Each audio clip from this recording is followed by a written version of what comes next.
Welcome to the Mockingcast, the podcast of Mockingbird Ministries. I'm David Zoll, your host, and in just a few moments, I'll be joined by my co-hosts, Sarah Condon and RJ Heyman. We come to you every other Friday to explore a few of the places where we currently see grace and its absence playing out in unexpected and compelling ways. We're glad to have you with us. Praise the Lord. Praise the Lord. A friend of mine says that it's a crying shame that there are thousands upon thousands of songs about Christmas, but only one song about the boys being back in town.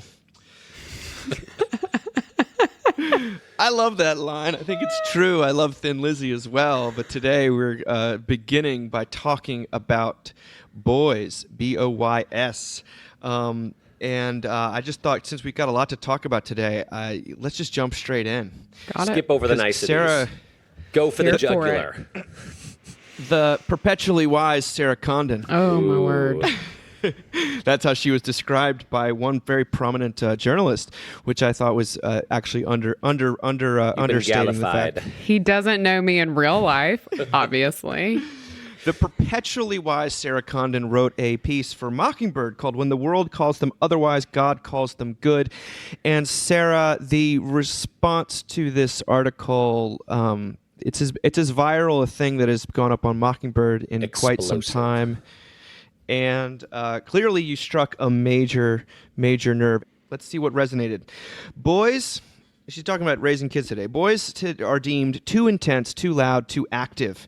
They misbehave earlier and more demonstrably than most girls. They have a much higher rate of diagnosis for challenges like ADHD and mood disorders. They spend more time in detention than their female peers. And God help you if you're deemed a troublemaker at an early age.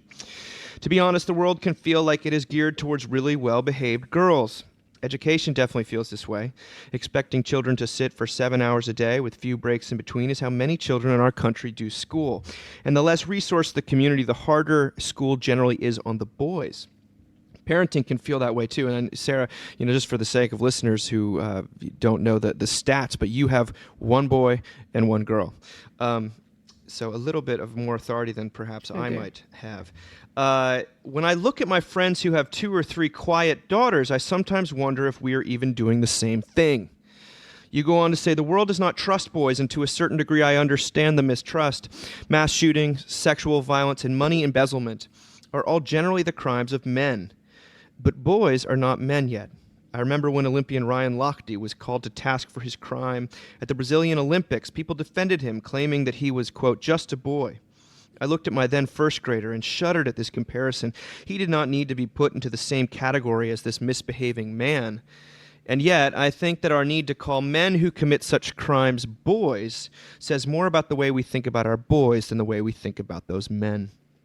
I often hear mothers of sons worry deeply about their boys' future trajectory. They might joke about them being too much with a weary look of what the future holds. It's like we all think we might be actually raising the next Harvey Weinstein or Dylan Klebold. We forget entirely that Jimmy Fallon was probably a real handful too. Then you sort of close out by saying, I loved Stranger Things, the Netflix show, for so many reasons, but I loved the way it portrayed boys. They were intense, loud, active, and beautifully funny. They were very into farting and fantasy games. It took them years to be into girls enough to know how to make out with them. They loved each other because no one told them they were unlovable. No one told them they were bad. In fact, the adults who did not understand those boys were always on the wrong side of the story. There are so few places where boys can feel like they are not constantly out of place. I hope that home is one of them, and I hope that the church can be one too. This week, I took the boys' table for our elementary Sunday school class. They like to sit together, and they, at least for right now, like for me to sit there too. When our curriculum story makers asked them to draw what God might have been planning for them when the sea and the sky were created, one of them drew a dog with a clearly seen butthole. We all laughed. One of the youngest at the table got really upset because he wrote his name wrong on his workbook. Another boy at the table wrote his name wrong on purpose to make the littlest feel better. And I got to just sit there and marvel at a God who made these little boys on purpose and that he chose to call them good. I left out some of the piece because I really want everyone to read all of it. But Sarah, I thought we could just start with you. Just where are you with this right now? What do you think accounts for the outpouring of interest? Who is the people that were interested? What do you think it says? I mean, I think for me, I think one of the first thoughts I had about having a son in this world was that I wish they would label schools with signs that just said really great for well-behaved girls. So we'd know just like probably not a good school for us.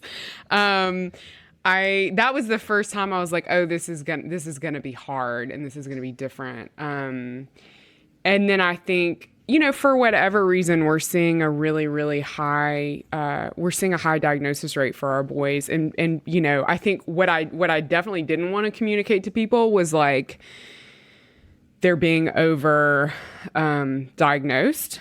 Because I do actually think that that's happening. I think that's something we should be looking at. I don't know why it's happening, but it is. I mean, I can tell you, so I've continued to be the mom for the boys' table for Sunday school. So I have 7 boys, 3rd grade and under at that table. And I've had moms come up to me who've said, you just need to know, like, he's dealing with ADHD, or you just need to know he's dealing with dysgraphia, or you just need to know, And I'm always like, I just want to be real with you. Like, on the spectrum of like weird ass hattery that's going to happen at that table, your kid's not even going to rank. You know what I mean? Like, they're just like, they're all in it together. They've all bringing their own like wacky boy energy to the table. And like, I'm here to love them in that. And, I was thinking about this morning because I was thinking about the way that God sets us up for things. And the way that God set me up to be the mother of a son. And I was thinking about how my brother and I have this huge age difference. I mean, it's 7-8 years. It might as well feel like a decade. And I've like mothered him a lot. I just did. Like, I learned to love boys through my brother Aaron. And sometimes probably once a week I actually call my son Neil Aaron when I look at him. Like, I've always had this deep love of boys.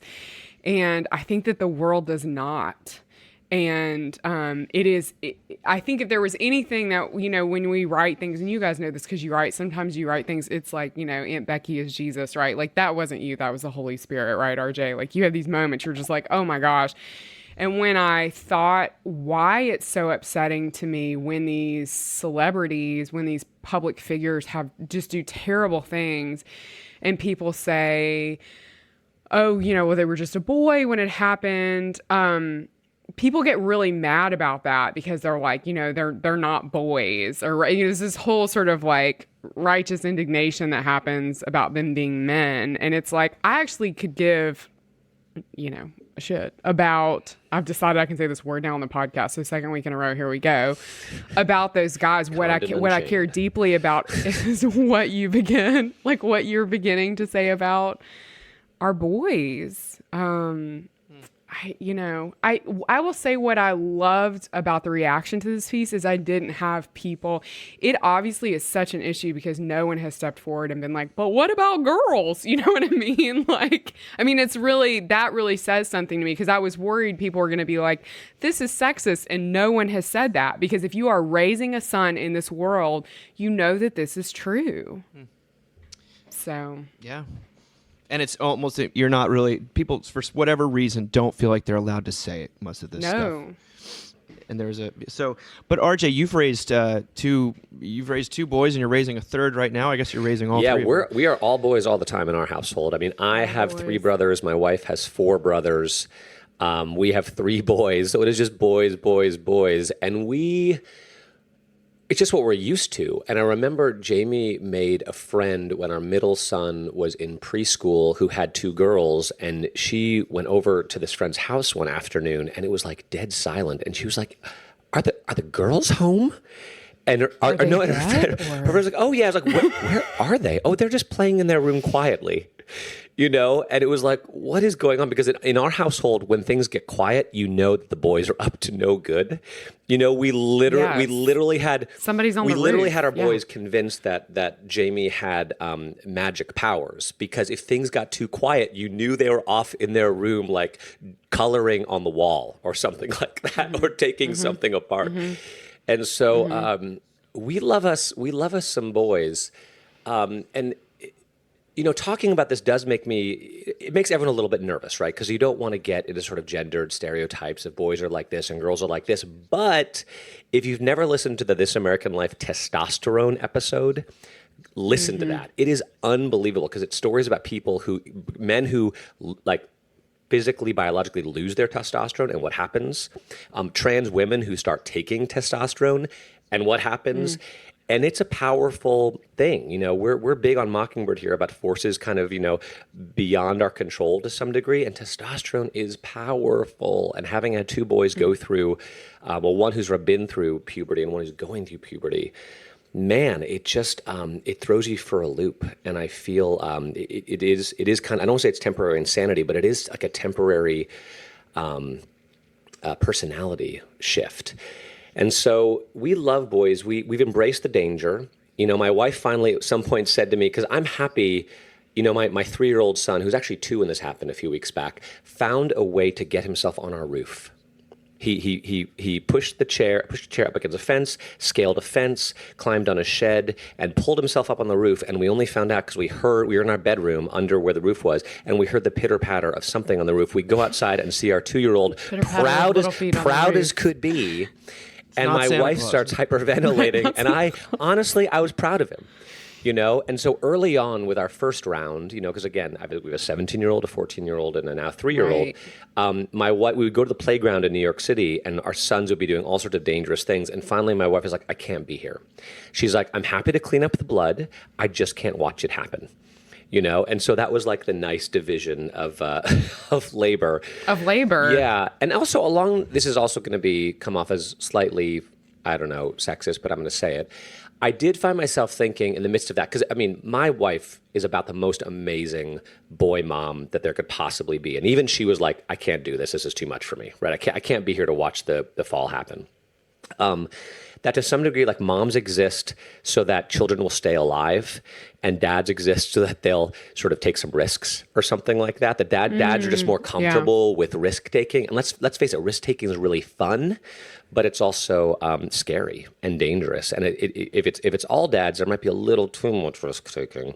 Like if you've ever been on a father-son camp out, the dads are like, you walk up. I literally was at a father-son camp out and hanging out with a bunch of dads, and there were no boys in sight, and there's like a large body of water about a quarter mile away. And one dad walks up and says, hey, have you guys seen my son?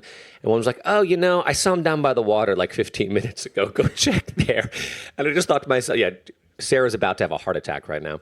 I thought to myself, this would never happen if moms were here. Never, ever, ever. But guess what? Yeah. Nobody died. Yeah. It was okay. Yeah. Someone might have died. Yeah. So I think this is a fascinating thing. And the other thing I'll say, if you have boys and you haven't seen it, to watch the PBS documentary Raising Cain, because it's all about this and about how our public school system is not geared for boys.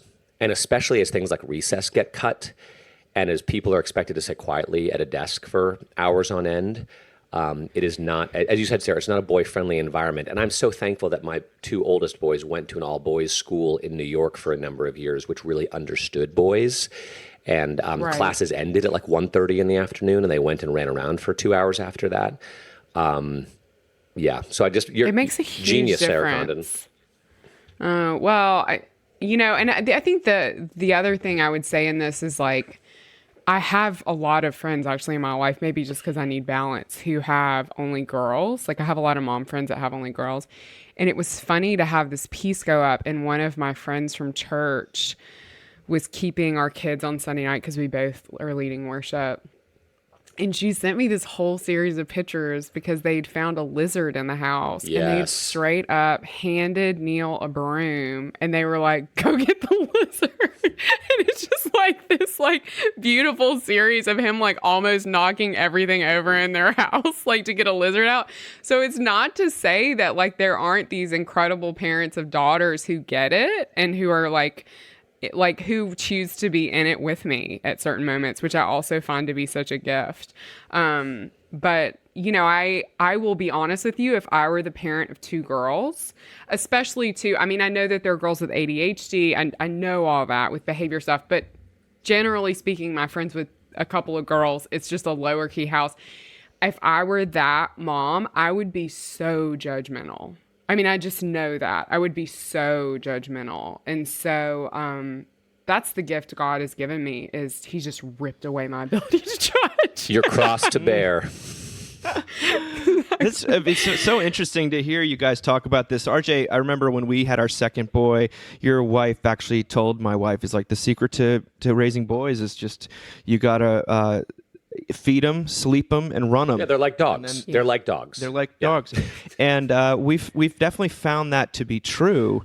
And yet, you know, anytime, again, there's such a cultural nervousness about talking about the differences between boys and girls, which are so completely apparent and they're in our face all the time. And yet we, like, you know, every I'd ask my son, like, you know, who gets in trouble at your class, and it's never, ever the girls. And that's not to say, I mean, because when we describe the differences, then those very quickly become prescriptions, and that boys must be like this or girls must be like that. Sure. And we know that can be a straitjacket. And yet we've lost a positive vision of what boys can be. I remember a couple years ago, I wrote something about how young men more and more they want to have daughters rather than young boys, because they feel like if you have a daughter, it's sort of exciting. She can sort of break boundaries, and there's any number of things she can do. And then if you that things have so switched that if you have a boy, you're like, you don't even, you're so ambivalent about masculinity in general. And then the number of things that you only think of, the things that you hope that they don't become, rather than the things that That's they could terrible. become. What a recipe for disaster. Like, let me have a child that I can pour all of my vicarious hopes and dreams into, who can justify my existence. Ugh. Yeah, I mean, the truth is when we say that boys and girls are the same, what you end up doing is you set them up for massive resentments of the other gender or the other sex as they grow up. Because if you say boys and girls are the same, you're going to be constantly disappointed in your sons. I mean, you just are. They're not. I mean, I think it's just such an impossible thing for them to be able to pull off, for most of them to be able to pull off. When I was in seminary, I can remember there was like lots of gender conversations at Yale, which no one is surprised, about how similar the genders were. And I can remember sitting in that classroom and looking around and thinking, everyone in this classroom has either never had a kid or has not had a kid in 25 years. And so you have this very like progressive, idealized, romanticized version of it. Because meanwhile, I had an 18-month-old who like the only words he would say was big truck from the back seat. You know what I mean? Like that was like, I was like, you need to meet some kids before you make these assumptions about how we're just like imparting gender to them. You know, I remember when we picked up our 8-month-old daughter from daycare one day, and I had to, of course, not thought about getting her gendered toys because like you shouldn't do that, right? So I hadn't thought about it, and I walk in to pick her up, and she has a baby doll. She's 8 months old. She's a baby doll on her shoulder, and she's patting its back. And I was like, "Is she into dolls?" And Stop doing that. What are you doing? All she's into. Yeah, I was like, I mean, it. Yes, I do think that we can like get too locked into gender, but I don't think we're anywhere near that danger in 2019. I think if anything, we've gone so far in the other direction, we can't even see what beautiful things can come out of just our boys. I mean, that for me, I'm in week 3, and I know we've given a shout out to Storymakers, but the curriculum for boys is so incredible. It's incredible for both genders because it's so neutral and free and based in the biblical story that they can really do anything they want to. And the best part of my week, my worship, honestly, the past couple of weeks, I mean, the sermons have been great, babe, but has been sitting at this table with these 7 boys and watching them. You know, we have a kid at the table who's dealing with some writing stuff, and so and it's affecting his ability to draw, and so it kind of freaks him out to have like a zine in front of me to write in. And so I last week before last, I was like, let's get pipe cleaners, because he can make some of the pipe cleaners, we'll tape it in the zine, we're good.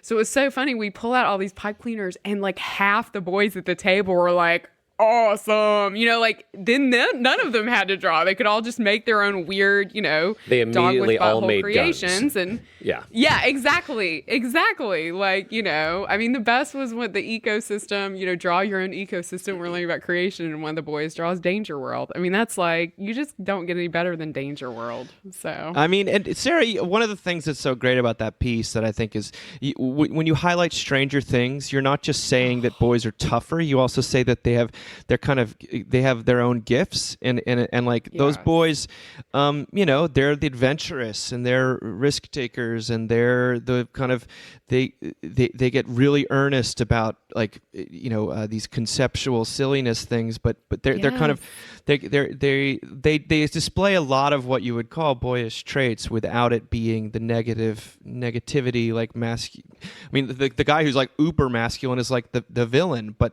these boys are still like rough and tumble and kind of snotty and gross, but that's also part of what allows them to really defeat the bad guys. So and they're also willing to sing never-ending story, you know, over the radio to the woman they love, which is my gosh. I feel like I'm old-fashioned enough to say that the world needs both girls and boys, and isn't that a strange thing to be that you'd have to qualify that? But speaking of, like, let's actually shift onto a more I guess girl-centered piece, this unbelievable essay by Tavi Gevinson in New York Magazine. It was also it's a little long. The Cut. I just want to. It is long. Yeah, but you could skip half of it. But here, who would I be without Instagram? She asks. Tavi Gevinson is like one of the earliest adopters. She was a teen influencer, and look her up. You'll find her bio. It's quite long for a girl her age. This is how she describes what it was like growing up with Instagram. She said, with Instagram, self-defining and self-worth measuring spilled over into the rest of the day, eventually becoming my default mode. If I received conflicting views of my worth, or looking at other people's accounts, disparate ideas about how to live, the influx of information could lead to a kind of panic spiral. I would keep scrolling as though the cure for how I felt was at the bottom of my feed. I'd feel like I was crawling out of my skin, heartbeat first, for minutes and hours. Finally, I'd see something that made me feel bad enough to put my phone away. This cycle of judging and being judged is a black hole in which time disappears, in which I and the people I encounter are frozen in our profiles.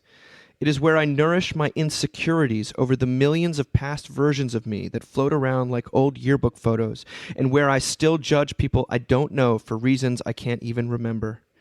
Together, we have helped Instagram become its own multi-billion-dollar economy, fueled by our attempts to solve the great mystery of how one looks in the eyes of another.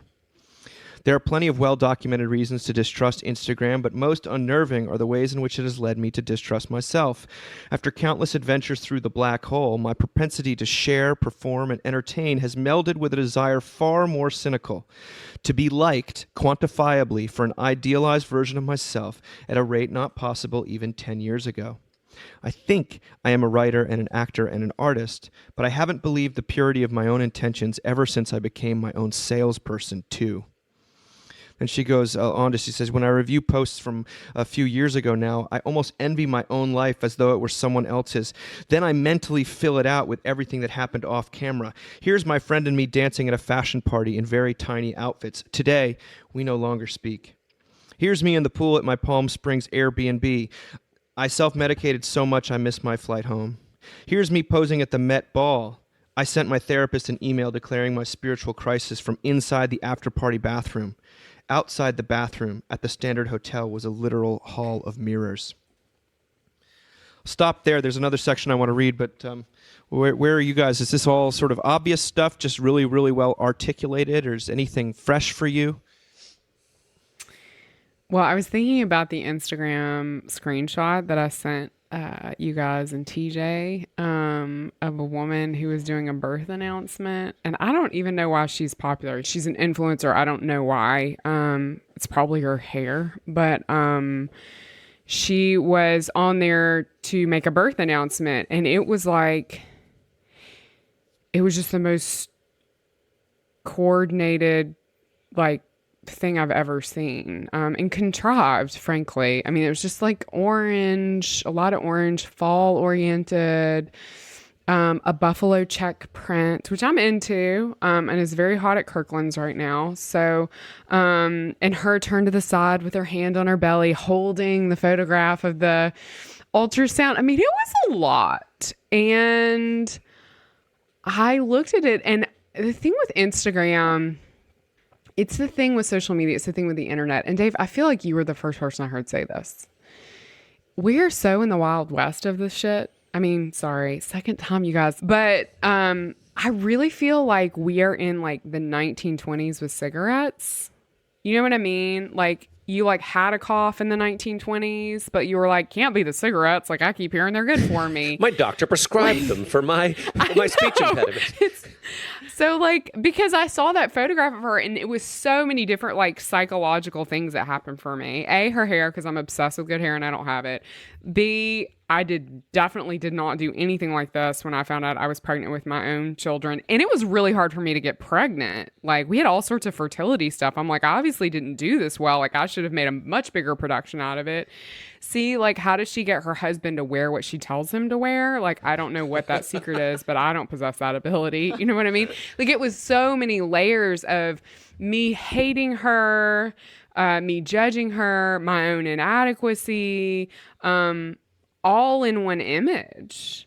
And there's no way that's good for me or her. I mean, it's so interesting to read this woman's viewpoint as someone who is doing that and has done that kind of work for such a long time, that she doesn't know if her creativity and her art is hers, or if it is just a repercussion of being in this era of social media and in reaction to, I mean, that's such a disturbing thought.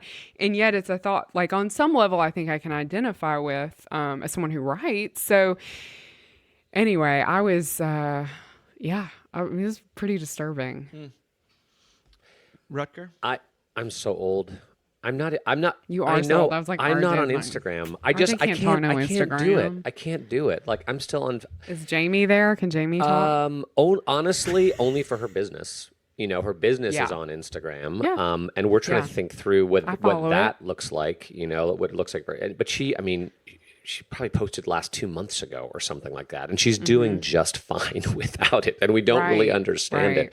So I am on Facebook, although, Dave, as you've written a lot, scrolling through my Facebook feed is not necessarily good for my mental health or sense of, satisfaction or contentedness with my own life. But it's a light cough. Okay, good. It's just a light cough. That's right. But that's the thing, Sarah, is you're right. The post you sent was so obviously curated. But the thing is, everything is so curated, even when it supposedly is kind of off the cuff. And that's the great lie, right? She acknowledges at the end of the article is now apparently what people want is transparency and authenticity. And so I'm going to curate the most transparent, authentic post I can. It is just... I mean, it seems to me 95% artifice. I mean, the people that are telling the truth on Instagram, nobody's following them. I can't imagine, because no one wants the truth. Right. You can't handle the truth. Right. And it's not gram-worthy, But are you ever telling the truth on Instagram? I mean that seriously. If this is really for a whole audience, are you ever telling the truth? It was so interesting. I'm sure some people are, but it doesn't go well for them. It can't go well for them, because we're sinners, and there's just we're just balls of insecurity and conflicted emotions and mistakes, and if you actually, that's why like you can't. That's why marriage is important, because in marriage, someone sees you completely as you are, and they're in it with you, and they love you, and they forgive you, and you forgive them.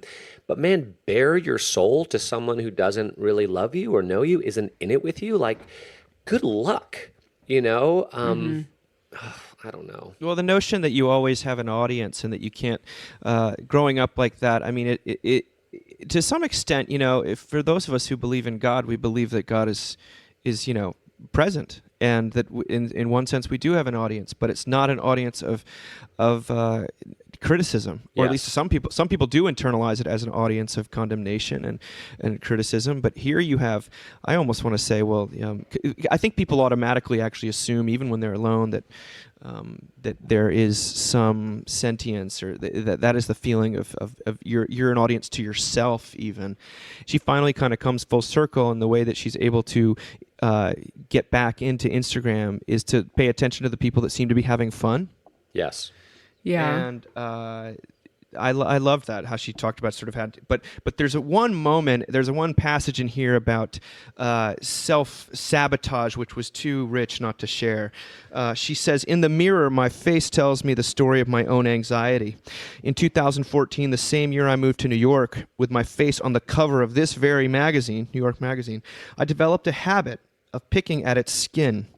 I sometimes do it mindlessly in the middle of another activity, and almost always I find myself in front of a mirror. Once I start, I continue until I feel some release via peel, pop, etc. Sorry. Once I realize what I have done, I examine my reflection and feel like a stupid feral animal. I hate that my anxiety is so easily betrayed by my face, that whether I go bare or wear cakey makeup, I am wearing my psychology for all to see. The self-loathing leads to more picking, and the cycle continues. Of all the nervous habits to have, why claw at my greatest asset?" Because she talks about how every time her face is in an Instagram post, it gets a lot more attention. One friend suggests it is a territorial response to the publicness, a way of exercising control. Another thinks it is a subconscious rejection of the type of fame I have both relied on and resented.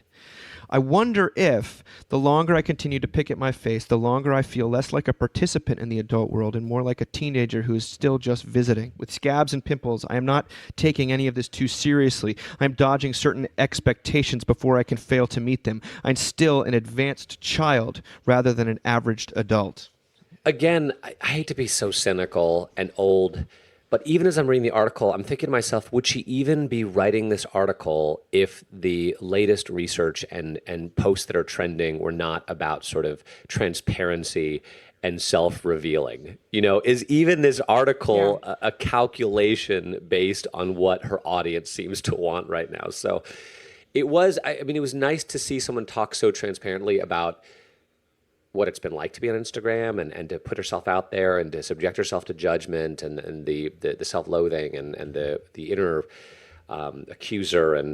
But I don't know, man. I have such a conflicted relationship with social media, at least, again, with Instagram, because basically I don't understand it and it scares me.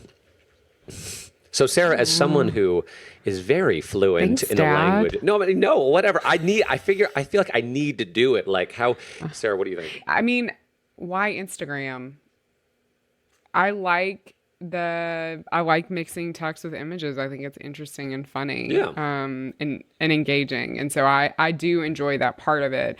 I will say though, RJ, what you said a few minutes ago about everything being curated and contrived is 100% true. Like I put up a picture of my kids yesterday because they both got their Halloween costumes, and we try to be budget minded on some things in the Condon household. Just kidding, we really don't. We should, but we don't. But we are not budget conscious at all when it comes to Halloween costumes. We go all out. I don't care how much money it is. So my kids got these like crazy Halloween costumes, and in the mail. I'm not making them, okay?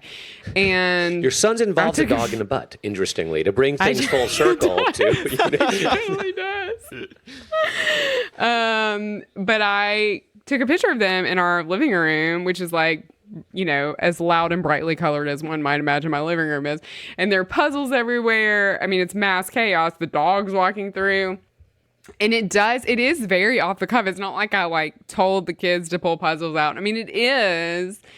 And yet, I know what that frame looks like. It looks really joyful and really fun and really carefree. breezy, as Stephanie Phillips says. But also, like, we had to last night be like, you have to eat dinner, and we had to be like, stop arguing about puzzles. And we had to put like that up, post it. Yeah, I mean, we had to then get them out of their Halloween costumes as they're like screaming at us because they were gonna try to like wear them while they ate dinner, which then they get food on them and then then they won't wear them anymore. I mean, it's like, you really just see this like beautiful snapshot that is beautiful, and I love that precious moment, but like there is all this stuff happening around it that you don't see and I don't mention, and I don't do that also. I mean, I think some of this like real stuff parents do with Instagram, I actually think is really bad. I mean, just to name it, I think sometimes people overshare about their children's stuff on Instagram. I've seen people post videos of their kids throwing fits, and that's there forever. You know what I mean? Like, I'm just like, I actually don't want to see real Instagram, to be honest with you. It actually is kind of like a pleasant escape for me at certain moments. And I like Instagram because people don't fight on it the way they do on other social media platforms generally. So yeah, I mean, there's some interesting stuff that's happening on Instagram where they're like putting some things on to limit bullying. And I mean, I certainly don't want to speak down to Instagram, but yeah, I mean, this was really disturbing to read. It was disturbing to think about somebody getting Instagram at 11 and beginning to curate a whole vision of herself. Yeah. And obviously that's been tough for her. And just to name it, I am on Facebook and I do the exact same thing that you do, Sarah. Is like, I'm only posting things that will make me look interesting and smart and like a good father, But maybe the best we can do is just to name that and be like, look, these are all about idealized life, to some degree self-promotion, and maybe the best you can do is to be like, let's have it be fun at least, and not oppressive. But is that possible? I don't know. I feel it's a massive, massive opportunity for the gospel, frankly, for people who are preaching a message that has to do with the difference between who you would like to be or who you would like others to think you are. And I've said that. I've stolen that from you numerous occasions. Who you actually are. I mean, if we're not, the reason we keep talking about social media is because it's where people actually live and where lots of people actually live. Yes. But secondly, it's, we've been handed, the gods on Silicon Valley have handed down these tools which we thought were blessings, but have actually turned out to basically be curses with some major qualifications. And by the way, I think meme culture some of it is really funny and creative. Agree. It's hilarious. I get forwarded stuff on Instagram that I think is delightful and extremely funny all the time. But by and large, social media, I think, is we can say is a curse, mental health wise, spiritually, and yet for people who are really believe in basically the law and the gospel, or law and grace, how could we have a better, entree? I don't think you could, and I also don't think it's when people tell me that these things and justification, law and gospel, these are antiquated paradigms or whatever, and 16th century problems. You want to be like, what universe do you live in? Because the universe I live in is completely absorbed with this. In fact, it's almost impossible to understate it.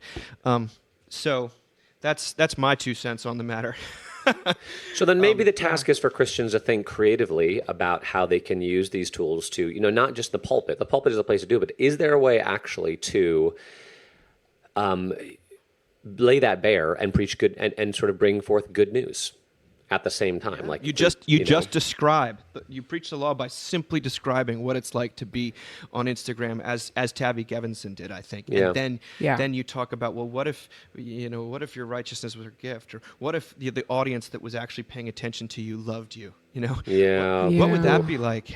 What would your life look like then if you weren't trying to leverage any kind of acceptance out of how you present your self-presentation? Yeah. That or just post Robert for our Capen quotes, which is always, I think, you can never go wrong with that. They're perpetually wise. People love them. He is perpetually wise. People love him, and he pisses them off, which means he is 100% getting it right. But Well, speaking of people that are loved and also piss people off, John Gray. RJ. John Gray, the well-known atheist, wrote a review of Tom Holland's new book. Tom Holland is a sort of a major pop historian. He's kind of becoming like the British version of David McCullough or something like that, but younger and hipper. And he's wrote a new book called Dominion, which is now out in the States, and it's about the spread of Christianity. And it's been prefaced by Holland himself changing his tune about the value of Christianity. But here's Gray, who's extremely thoughtful about this too, writing about why the liberal West is a Christian creation. Now, he's not writing this for some, right-wing rag. He's writing it for the New Statesman, the English publication, which is very much left of center. This is what he writes. He says, secular liberals dismiss Christianity as a fairy tale, but their values and their view of history remain essentially Christian. Oh. The Christian story tells of the Son of God being put to death on a cross. In the Roman world, this was the fate of criminals and those who challenged imperial power. Christianity brought with it a moral revolution. The powerless came to be seen as God's children, and therefore deserving of respect as much as the highest in society. History was a drama of sin and redemption, in which God, acting through his Son, was on the side of the weak.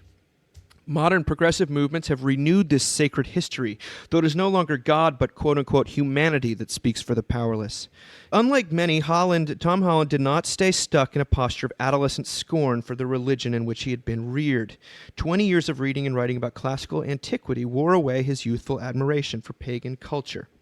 Caesar killed millions of Gauls and enslaved 1 million more. Across the Roman world, wailing infants could be found on the roadside, on rubbish heaps or in drains, left there to perish. Female infants who were rescued would be raised as slaves or sold to brothels. It wasn't simply Roman callousness that Holland was repelled by. It was the, quote, complete lack of any sense that the poor or the weak might have the slightest intrinsic value. His values were not those of classical civilization, he realized. Still less of quote-unquote human nature. They were the values of the modern West's Christian past. As Holland shows, the triumph of Christianity was a rupture in Western civilization. There is nothing at all self-evident about the equal intrinsic worth of all human beings or the inherent preciousness of individual persons. These values, which secular thinkers nowadays take for granted, were placed at the heart of the Western world by Christianity. In the final analysis, liberal humanism is a footnote to the Bible. Oof. Holland focuses on the story of Jesus' crucifixion. He focuses on the story of Jesus' crucifixion, which by showing God in the form of a broken and tormented human being upended the pagan worship of vitality and beauty. But if anything, this may understate the moral revolution that Christianity accomplished. The nature of morality itself changed. There is nothing in Aristotle about humility or brotherly love. Altruism was not much prized in the ancient world. Followers of Stoicism were encouraged to perform public duties, and Epicureans were instructed others in how to be happy, but helping suffering human beings through acts of self-sacrifice was not required by morality, or especially admired. Holland concludes by seeming to suggest that liberal values cannot survive the collapse of their Christian foundations. And Gray, which I think is a very wise observation, and when we talk about the post-Christian, post-religious landscape, no doubt we'll see the rise of sort of power or authority as being a justification in and of itself without this sort of premium place for the weak, the despised. But he does go on to mention, Gray does, that the enormous revival of Christianity that's going on in the world outside of the West, in post-communist Russia, the resurgence of the Orthodox Church, what's going on in Africa, and also where we are living in the West, liberalism is not fading away with Christian belief, but becoming more zealous and dogmatic, though I would say, therefore, less liberal, truly liberal. Sarah and RJ, where did you land on this? Well, I was looking up that quote. So we talked about a piece a couple of months ago about how sort of our modern day sense of care for the poor and just nonprofits Charity comes from. charity comes from Christianity in a lot of ways. It's linked just historically. And I love that quote from Julian the Apostate, the last pagan emperor of Rome. These impious Galileans, Christians, not only feed their own, but ours also. Welcoming them with their agape, they attract them as children are attracted with cakes. While the pagan priests neglect the poor, the hated Galileans devote themselves to works of charity. I love how pissed he is, and that's so great. But my husband and I were talking about this the other day. I found that article, and actually where I found it was, they were talking before about, which isn't something we talked about actually on the podcast with that charity piece, but the care of infants and children is incredibly Christian in the way that we do it now. I literally am not sure we would care for infants and children the way that we do now. And we don't have to get into the abortion debate, but there is a history of the way we've that already we been care. sexist, so I would say just jump right in. I was reading this piece and I was like, wow, that's always intrinsically been a part of who we are, is this care for the unlovable and the least among us. Yeah, there seem to be a lot of articles like this recently. There was a phrase in there, "Triumph of Christianity," which was the title of a book by Bart Ehrman that I think I mentioned about a year ago that he had a conversation with Terry Gross about on NPR, neither of whom are friends of sort of Orthodox creedal Christianity. But he basically said exactly the same thing, that like the Roman world into which Christianity was born was a might make right, power-based, merciless existence where if you were weak, you were worthless. And now Christianity just totally turned that on its head. And I find this so refreshing because I'm sure you guys too. I have a number of friends who I love dearly who are not into Christianity. They don't like Christianity. RJ, I'm only friends with exactly. Christians, but okay, keep going. But they have a tremendous heart for the poor, the marginalized, the weak, and you just sort of want to say to them, not everything, but like 90% of what you believe is Christian, and it comes 100% from Jesus, and that's who Jesus was. But just remembering that there was no one that Jesus shied away from. Right. No one except for the self-righteous that he engaged and went to, the most sinful, the most looked down upon, the most marginalized people in his culture. And at the same time, he wasn't a relativist. Francis Spufford makes that point in his chapter Yeshua in that amazing book Unapologetics. So he's able to balance like being very clear about what sort of God's law is, which by the way condemns absolutely everybody, and then to love the people who know that they're sinners and who are downtrodden.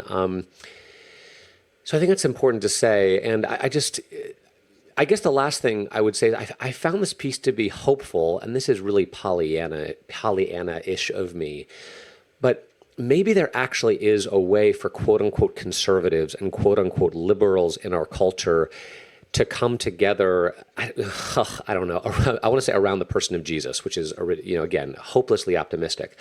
But as I think about, I said this recently, as I think about world religious historic figures, Jesus strikes me as just about one of the only ones that still today needs no apology.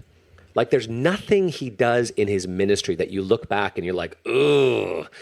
I guess he curses a fig tree, and he, a herd of swine drown themselves, and he calls a woman a dog. That's about it. He's just, and even in this article, just he's a miracle. Jesus, whether or not you thought he was God, like he is a miracle. And if he wasn't God, then try to explain to me how we're still talking about him 2,000 years later, in spite of the fact that he did nothing of earthly significance, right? I've said this before. Never wrote a book, never held political office, never had any money, died a horrible death, utterly alone, didn't have any children. That's right, wasn't on Instagram. No. 3 years he walked the earth, and he's the most famous person who ever lived. Let's talk more about Jesus, because man, he is just so ridiculously compelling and totally changed the world for the better. Yeah, I guess this won't come out before Sunday. I don't know but the gospel for this week is Lazarus and the rich man. And I mean, shout out to Same Old Song, because I basically just like listened to it and wrote my sermon in 12 minutes. But it is this idea that on some level we choose hell. I mean, it's they talked about C.S. Lewis, The Great Divorce, but that the rich man just like won't, like he just keeps choosing like that he's controlling the situation, that he's in charge, that he gets to say what it is. And this is a great quote from The Great Divorce. Like, there are two kinds of people in this world: those who say to God, "Thy will be done," and those who God says to those people, "Thy will be done." And when I read pieces like this, it's just it makes Christianity less scary, and it makes me realize that sometimes we come down to this question of which one are we choosing? Are we choosing that God's will be done? So are we choosing that the people who are around us who, yeah, let's be real, 2,500 years ago, no one's talking to because they're poor or they're unattractive, or they're baby girls, or they're, any of these things. And now if we really believe that God's will is going to be done, like even if we're around people who we've never been around before, or people who make us uncomfortable, like we're called into a posture of love. And that is, that for me is like the incredible outcome of grace. I mean, it's this incredible outcome of the cross that like we are called into love and not judgment. And so what does that look like? I mean, I find that very honestly kind of exciting. It's like, what does that mean in my life as a Christian, that I actually don't get to have boundaries? What does that mean? It's kind of scary sometimes, but it's also this incredible, it's like the enjoy your forgiveness stuff, it's like, liberating. What does this look like? Like, what do we get to do because of this? Which I know at Mockingbird, we don't talk a lot about here's the application, and this is certainly not a here's the application thing. It is like this, like, grand experiment though of like, if we acknowledge the gospel, if we acknowledge that God's will is being done, and then we find ourselves in the realities of this world, like, ooh, my goodness, like what does that mean for a Tuesday morning?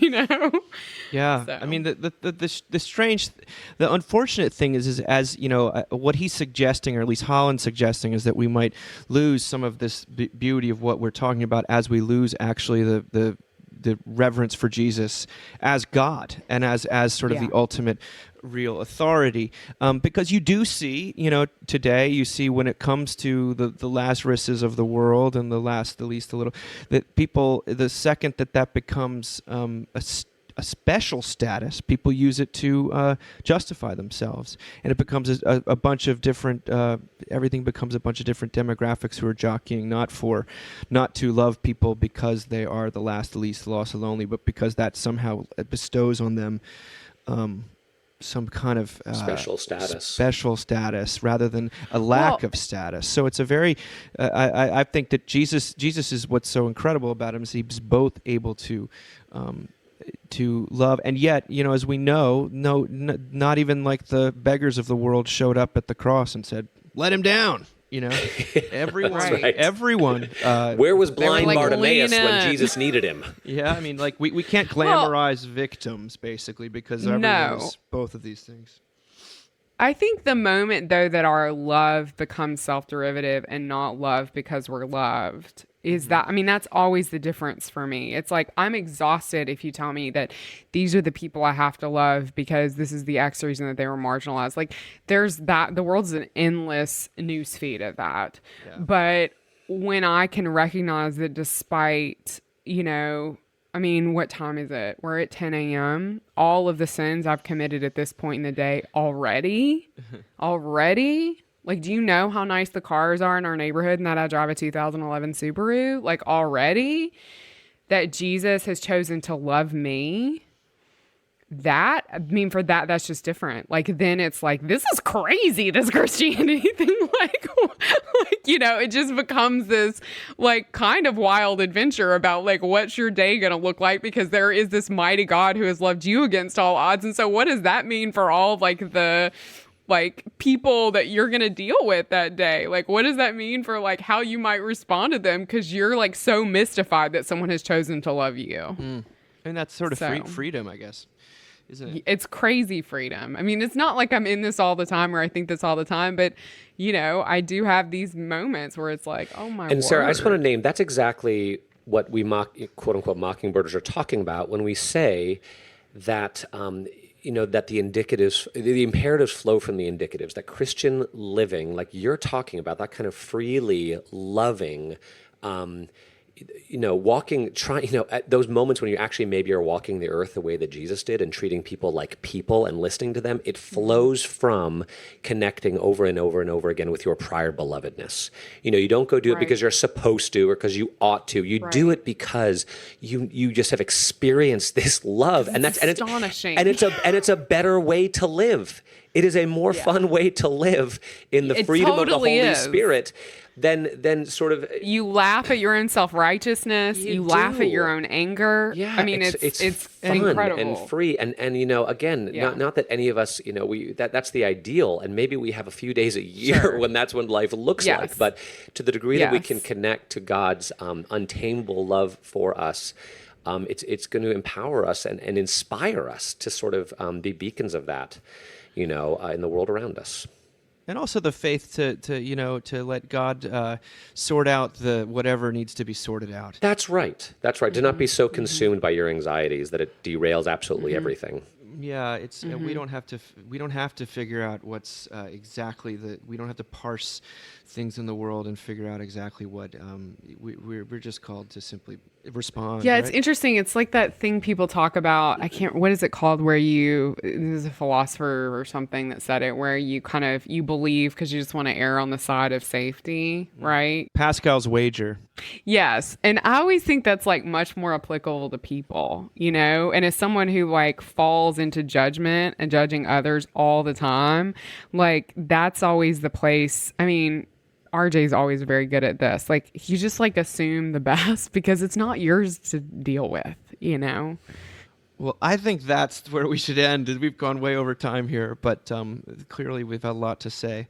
So thank you guys, both of you, for talking. And just another plug for Storymakers. Their Advent zine, which has a comic part of it, and it's got a Christmas pageant script, and it's really our children's ministry wing that is available starting October 1st. So if people want to know what Sarah's really talking about, here's your chance. Can I say one more thing about Storymakers? Because I think people see it, and I just want to clearly say this. I think people see it and they think, oh, that's only a thing you can do if you have like a table of 7 boys. And I have been at those churches that have 3 kids that show up for Sunday school. And I just want to say this is a curriculum that works for 3 kids or works for 30 kids. And I cannot recommend it enough. You do not have to make this stuff up. Trust me. Let the experts do it. So that's my Run, don't that's my walk. pitch for Storymakers. Right. Yes. Well, on that note, talk to you guys later. Later, Dave. Bye.